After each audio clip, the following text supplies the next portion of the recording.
পূর্ব প্রস্তুতি নেওয়ার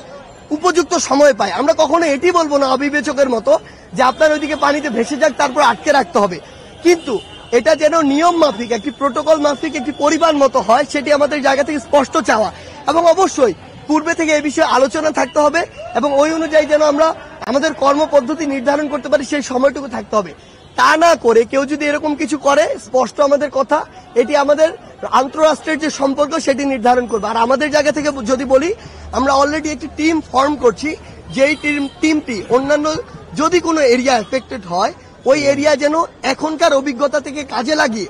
সামনে এর চেয়ে ভালোভাবে শৃঙ্খলভাবে যেন আমরা পরে কাজগুলো করতে পারি। এই মুহূর্তে আমাদের কি কি লাগবে সেটা যদি জাস্ট একটু আমাদের জায়গা থেকে বলি,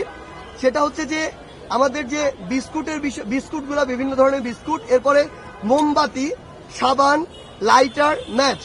এই জিনিসগুলো, আলো এবং আগুন সংক্রান্ত, sanitary napkin, tasty saline, coil, চিনি, গুড়, চিরা, মুড়ি, ফিটকিরি, পানি বিশুদ্ধকরণ ট্যাবলেট, এই বিষয়গুলো, আর বাচ্চাদের যে খাবারগুলো, বাচ্চাদের যে বিভিন্ন খাবার এবং মেডিসিনগুলো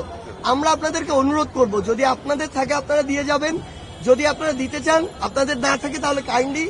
আপনারা একটু কষ্ট করে কিনে এনে যদি দেন তাহলে আমাদের কাজটা একটু সহজ হয়, আমরা এই জিনিসগুলো দ্রুত পাঠাতে পারি।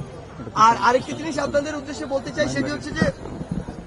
এই যে বিভিন্ন জায়গায় উপজেলা প্রশাসন থেকে ইউনিয়নের বিভিন্ন জায়গায় আমরা আমাদের জায়গা থেকে বলি, ওই রুট লেভেলে আমরা যারা যেই টিম 2-3 জন এখান থেকে যায়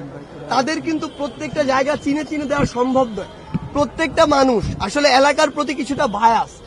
এই জায়গায় আমাদের অনুরোধ থাকবে আমাদের এই প্ল্যাটফর্মের পক্ষ থেকে, বৈষম্য বিরোধী ছাত্র আন্দোলনের পক্ষ থেকে, যে যেই এলাকাতেই খাবার যাক না কেন এটার যেন সমবন্টনটা হয়, এটা আপনাদের ওই এলাকার ওই জায়গা থেকে নিশ্চিত করতে হবে। আমাদের ধরে ধরে করা সম্ভব না, এইটুকু নৈতিকতা কিংবা এইটুকু আপনার ব্যক্তিগত দায়িত্ববোধের জায়গাটি থাকতে হবে যে এলাকায় যখন যায়, হোক উপজেলা প্রশাসনের মাধ্যমে হোক ট্রাকের মাধ্যমে, একটি পাড়ায় গিয়েছে মানে ওইখানে খালি করে দিতে হবে, ব্যাপারটা যেন এমন না হয়, এইটুকু দায়িত্ব নিতে হবে। এবং সবচেয়ে ইম্পর্টেন্ট, একটি বা দুইটি প্ল্যাটফর্ম দিয়ে আসলে এখান থেকে ওভারকাম করা খুবই টাফ। আমাদের অনুরোধ থাকবে, এটা যেমন একটা সেক্টর, আমরা দেখেছি আরো বিভিন্ন 2-1টা ফাউন্ডেশন দেখছি যে তারা তাদের জায়গা থেকে খুব ভালো করে কাজ করছে,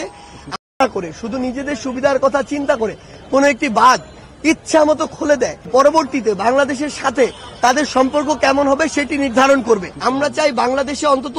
এরকম 100টা ফাউন্ডেশন এই মুহূর্তে কাজ করুক। পানি নেমে যাওয়ার পরে যেই চ্যালেঞ্জটা আসছে এটা সবচেয়ে বড় চ্যালেঞ্জ। আচ্ছা, আমাদের জায়গা থেকে প্রথম একটা কথা বলি, কথাটা হচ্ছে এই যে ফারাক্কাবাদ শহর শুরু করে বাংলাদেশের যে প্রধানত 3টা দিক থেকে ভারত বা তৎসংলগ্ন যে রাষ্ট্রগুলো রয়েছে সেগুলো থেকে নদীপথের মাধ্যমে যে পানিগুলো আসে, আমাদের প্রথম কথা হচ্ছে যে এই যে কাজগুলো এগুলো অবভিয়াসলি একটি পলিসির মাধ্যমে, একটি প্রোটোকলের মাধ্যমে হওয়া উচিত, একটি নিয়ম নীতির মাধ্যমে হওয়া উচিত। এখন পার্শ্ববর্তী যে আমাদের দেশগুলো রয়েছে যাদের সাথে আমরা সরাসরি কানেক্টেড,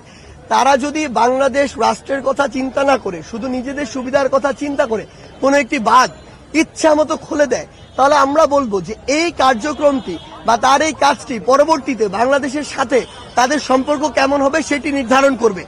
আমাদের জায়গা থেকে স্পষ্ট বার্তা, এরকম কোনো কিছু হওয়ার পূর্ব থেকেই যেন বাংলাদেশের অন্তর্বর্তীকালীন সরকারের সাথে কথা হয়, সেটির একটি লিমিট নির্ধারণ হয় এবং আমরা যেন সেটির